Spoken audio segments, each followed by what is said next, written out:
আমাদের আজকে budget discussion ছিল।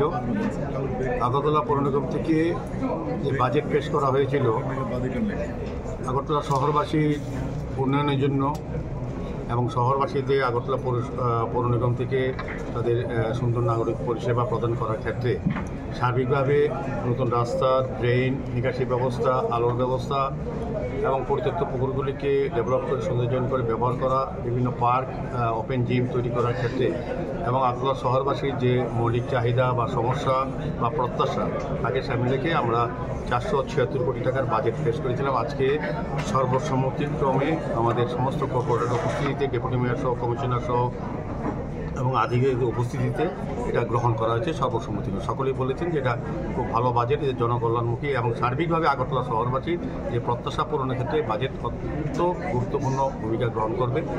আমরা 476 কোটি টাকা বাজেট আমরা রেখেছি।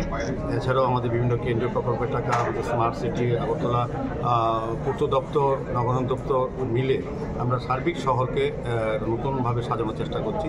তো আমার মনে হয় এই বাজেট সর্বাধিক সমর্থন করেছেন এবং এই বাজেট কার্যকরী হবে আগরতলা শহরবাসীর যে চাহিদা, বিশেষ করে পানীয় জলের সমস্যা মেটানোর ক্ষেত্রে বা আগরতলা শহরবাসীকে জল যন্ত্রণা থেকে মুক্ত করার ক্ষেত্রে, মশার উপদ্রব থেকে আগরতলা শহরবাসীকে মুক্ত করার ক্ষেত্রে এবং সার্বিকভাবে মানুষের চাহিদাকে পূরণ করার ক্ষেত্রে বাজেট কার্যকরী হবে।